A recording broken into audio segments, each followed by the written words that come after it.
तर नमस्कार विद्यार्थी मित्रांनो, तुमच्या सर्वांचे आपले एम स्टडी यूट्यूब चॅनलवर स्वागत आहे। तर विद्यार्थी मित्रांनो, आज आपण इयत्ता 10वी मधील इंग्लिश या विषयाची बोर्डाची प्रश्नपत्रिका पाहणार आहोत। तर पहा, N724 असा तुमचा नंबर असणार आहे पेपरचा। तर पेपर तुमचा असणार आहे 1 मार्च 2025 ला, जसे की तुम्ही इथे तारीख देखील पाहू शकता। तर विद्यार्थी मित्रांनो, पेपर सोडवण्यासाठी तुम्हाला 3 तास वेळ दिला जाणार आहे आणि पेपर हा तुमचा 80 मार्कांचा असणार आहे। तर विद्यार्थी मित्रांनो, हा व्हिडिओ तुमच्यासाठी मोस्ट इम्पॉर्टंट असा व्हिडिओ असणार आहे। तर या व्हिडिओमध्ये मी तुम्हाला ही प्रश्नपत्रिका दाखवत आहे। सर सर्वप्रथम व्यवस्थित आहे का, ही एक सराव प्रश्नपत्रिका आहे। तर खास करून मी ही तुमच्यासाठी सरावासाठी प्रश्नपत्रिका देत आहे, जेणेकरून तुमचा चांगल्या प्रकारे अभ्यास व्हावा। त्यामुळे या प्रश्नपत्रिका फक्त सरावासाठीच वापर करावा। तर पहा, ही जी एक सराव प्रश्नपत्रिका आहे, ही सराव प्रश्नपत्रिका तुमच्यासाठी 100% नक्कीच फायद्याची ठरेल। तर विद्यार्थी मित्रांनो, त्यामुळे तुम्ही हा व्हिडिओ शेवटपर्यंत नक्की पहा, तुमचा 100% नक्कीच फायदा होईल। तर तुम्हाला अशाच प्रकारे इयत्ता 10वीतील सर्व विषयांचे जर 2025च्या बोर्डाच्या प्रश्नपत्रिकांचे सराव प्रश्नपत्रिका पाहिजे असतील तर आपले एम स्टडी यूट्यूब चॅनल आता सबस्क्राईब करा आणि या व्हिडिओला लाईक करून हा व्हिडिओ तुमच्या मित्रांना नक्की शेअर करा। तर विद्यार्थी मित्रांनो, चला तर मग आपण ही प्रश्नपत्रिका पाहण्यास सुरुवात करूयात। तर पहा, सर्वप्रथम असणार आहे तुमचा सेक्शन 1 लँग्वेज स्टडी, 10 मार्कांसाठी तुमचा सेक्शन 1 असणार आहे। तर पहा, अतिशय ही जी प्रश्नपत्रिका आहे ही अतिशय सोप्या पद्धतीची आहे, त्यामुळे तुम्ही या प्रश्नपत्रिकेचा व्यवस्थित सराव करा। तर सर्वप्रथम असणार आहे तुमचा क्वेश्चन नंबर 1, त्यामधील A, do as directed attempt any 4। तर पहा, या व्हिडिओमध्ये मी तुम्हाला सर्व इयत्ता 10वीतील इंग्लिश या विषयाच्या बोर्डाच्या पेपरचा सर्व पॅटर्न मी तुम्हाला व्हिडिओमध्ये दाखवणार आहे। तर आता तुमचा सर्वप्रथम असणार आहे ए, डू अस डायरेक्टेड।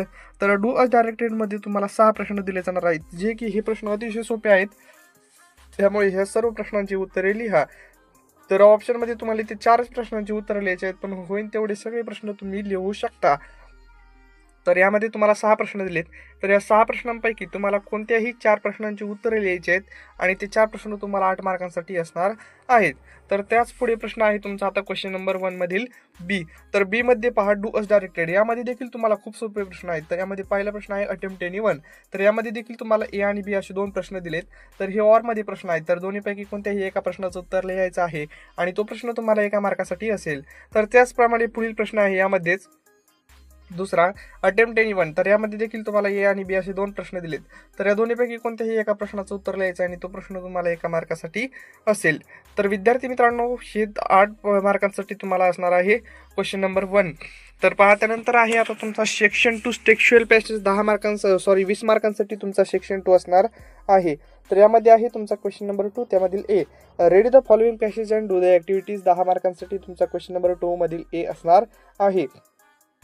तर त्यांनी इथे तुम्हाला एक पॅसेज दिलेला आहे, तर या पॅसेजचं एकदा व्यवस्थित वाचन करून घ्या, किंवा तुम्ही याचा स्क्रीनशॉट देखील मारून घ्या, त्यानंतर तुम्ही याचं व्यवस्थित वाचन देखील करू शकता या पॅसेजचे।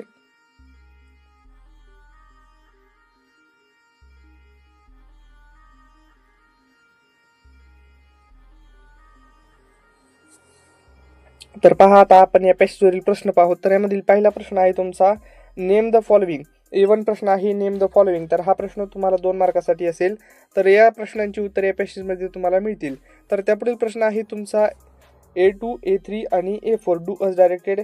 तर हे प्रश्न आहेत A2 2 मार्कासाठी असेल, A3 2 मार्कासाठी आणि A4 2 मार्कासाठी।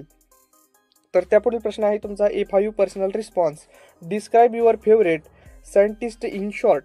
तर पहा, तुम्हाला तुमच्या आवडत्या सायंटिस्टची शॉर्टमध्ये थोडीशी माहिती लिहायची आहे, तर हा प्रश्न तुम्हाला 2 मार्कासाठी असेल। तर त्यापुढील प्रश्न असणार आहे तुमचा क्वेश्चन नंबर 2 मधील B, read the following passage and do the activities, 10 मार्कांसाठी क्वेश्चन नंबर 2 बी असणार आहे। तर यामध्ये देखील तुम्हाला एक पॅसेज दिलेला आहे, तर या पॅसेजचे वाचन करून तुम्हाला या पॅसेजकडील प्रश्नांची उत्तरे लिहायची आहेत। तर सर्वप्रथम या पॅसेजचा स्क्रीनशॉट मारून घ्या, तर किंवा तुम्ही याचे व्यवस्थित एकदा वाचन करून घ्या, त्यानंतर आपण या पॅसेजवरील प्रश्न पाहूत।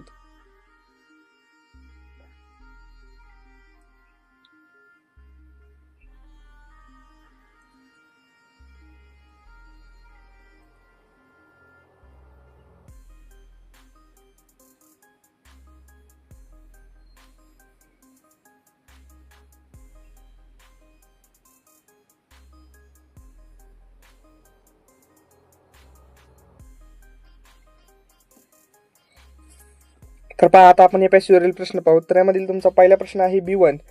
तर B1 मध्ये तुम्हाला खाली काही प्रश्न दिलेत आणि हे प्रश्न तुम्हाला 2 मार्कांसाठी असणार आहेत। तर त्यापुढील प्रश्न आहे तुमचा B2, त्या पुढील आहे तुमचा B3. तर असे 2 प्रश्न आहेत. तर हे 2 प्रश्न तुम्हाला 4 मार्कांसाठी असतील.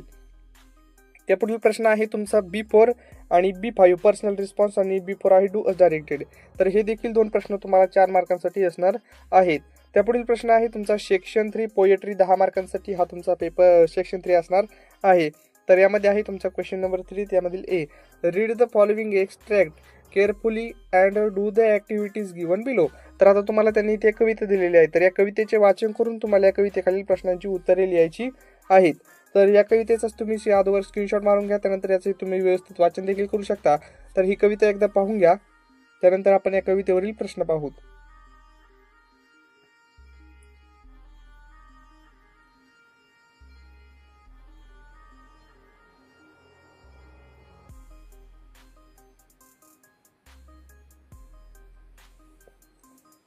तर पहा, आता आपण या कवितेवरील प्रश्न पाहू. तर यामधील पहिला प्रश्न आहे तुमचा A1, state whether you agree or disagree with the following statements. तर इथे तुम्ही या स्टेटमेंट्स दिलेले आहेत, त्यांनी हे ॲग्री आहेत की डिसॲग्री आहेत ते तुम्हाला लिहायचं आहे. तर हा प्रश्न तुम्हाला 2 मार्कांसाठी असणार आहे. तर त्या पुढील प्रश्न आहे तुमचा A2 आणि A3. तर असे 2 प्रश्न आहेत. तर हे 2 प्रश्न तुम्हाला 3 मार्कांसाठी असणार आहेत. तर त्या पुढील प्रश्न आहे तुमचा क्वेश्चन नंबर 3. त्यामधील बी, ॲप्रिशिएशन ऑफ द पोएम. तर आता तुम्हाला इथे कविता दिलेली आहे, यू स्टार्ट ट्राईंग स्लोली. तर अशी तुमची कविता आहे. तर ही कविता तुमच्या पुस्तकामध्ये देखील आहे. तर या कवितेवरती तुम्हाला ॲप्रिशिएशन लिहायचं आहे. खालील पॉईंट्स दिलेले आहेत, त्या पॉईंट्सची तुम्हाला उत्तरे लिहायची आहेत. तर ही कविता तुम्ही तुमच्या पुस्तकामधून पाहू शकता. तर आता आपण या कवितेवरील पॉईंट्स पाहूत. तर यामधील तुमचा पहिला पॉईंट आहे title, name of the poet, rhyming scheme, figure of speech, theme, central idea in 2-3 lines. तर पहा, हे असे 5 पॉईंट आहेत. तर हे 5 पॉईंट तुम्हाला 5 मार्कांसाठी असणार आहेत. तर त्या पुढील प्रश्न आहे तुमचा सेक्शन 4 नॉन टेक्स्च्युअल पॅसेज. तर यामध्ये आहे तुमचा क्वेश्चन नंबर 4. त्यामधील A, read the following passage and do the activities. 10 मार्कांसाठी तुमचा क्वेश्चन नंबर 4 मधील ए असणार आहे. तर आता त्यांनी इथे तुम्हाला एक पॅसेज दिलेला आहे. तर या पॅसेजचे वाचन करून तुम्हाला या पॅसेजवरील प्रश्नांची उत्तरे लिहायची आहेत. तर हा पॅसेज तुमच्या पुस्तकाच्या बाहेरील आहे, म्हणजेच नॉन टेक्स्च्युअल पॅसेज आहे. तर हा पॅसेज देखील एकदा व्यवस्थित पाहून घ्या. त्यानंतर आपण या पॅसेजवरील प्रश्न पाहूत.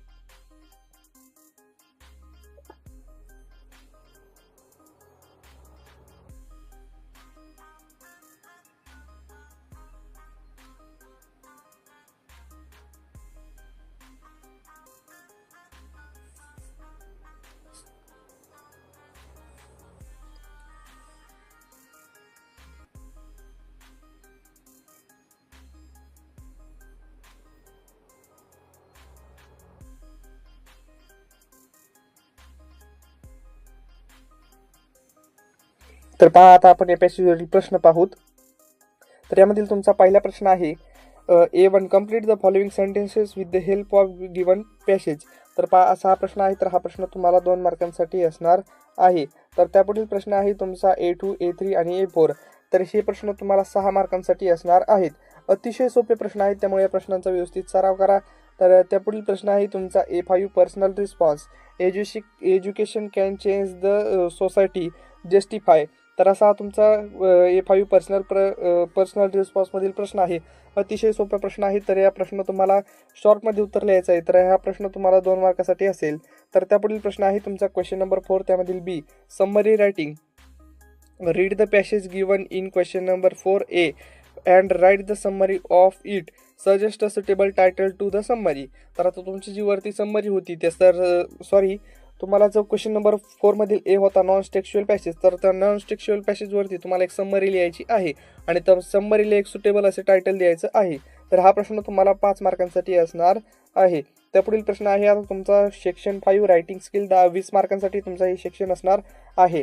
तर यामध्ये आहे तुमचा क्वेश्चन नंबर 5. त्यामधील ए, लेटर रायटिंग.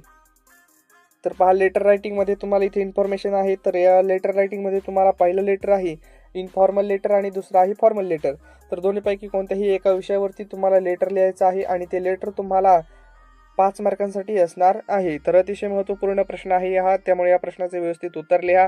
त्यानंतर आहे तुमचा क्वेश्चन नंबर 5 मधील बी. तर यामध्ये पहिला प्रश्न आहे तुमचा डायलॉग रायटिंग. तर डायलॉग रायटिंगमध्ये तुम्हाला A, B आणि C असे 3 प्रश्न आहेत. तर या 3 प्रश्न तुम्हाला 5 मार्कांसाठी असणार आहेत. त्याचप्रमाणे तुम्हाला ऑरमध्ये प्रश्न आहे आता इथे B2, ड्रिफ्टिंग अ स्पीच. तर ड्रिफ्टिंग अ स्पीच हा तुमचा प्रश्न आहे. तर या प्रश्नाचे उत्तर तुम्हाला लिहायचं आहे. तर पहा, एकतर तुम्हाला V1 प्रश्नाचं उत्तर लिहायचं आहे किंवा B2 या प्रश्नाचं उत्तर लिहायचं आहे. दोन्हीपैकी कोणत्याही एका प्रश्नाचं उत्तर लिहायचं आहे आणि तो प्रश्न तुम्हाला 5 मार्कांसाठी असणार आहे. तर पहा, त्यापुढील प्रश्न आहे आता तुमचा क्वेश्चन नंबर 6. त्यामधील ए, इन्फॉर्मेशन ट्रान्सफर. तर इन्फॉर्मेशन ट्रान्सफरमध्ये तुमचा पहिला प्रश्न आहे नॉन व्हर्बल टू व्हर्बल. तर नॉन व्हर्बल टू व्हर्बल हा तुमचा पहिला प्रश्न आहे. तर यामध्ये तुम्हाला पुढील प्रश्न आहे ऑरमध्ये व्हर्बल टू नॉन व्हर्बल. तर अगोदर तुम्हाला नॉन व्हर्बल टू व्हर्बल होतं, तर आता आहे व्हर्बल टू नॉन व्हर्बल. तर दोन्हीपैकी कोणत्याही एका प्रश्नाचं उत्तर लिहायचं आहे आणि तो प्रश्न तुम्हाला 5 मार्कांसाठी असणार आहे. तर हे देखील प्रश्न अतिशय सोपे आहेत. तर विद्यार्थी मित्रांनो, या प्रश्नपत्रिकेचा व्यवस्थित सराव करा आणि मी अशाच प्रकारे आणखी काही प्रश्नपत्रिका आपल्या MS स्टडी यूट्यूब चॅनलवर अपलोड केलेल्या आहेत.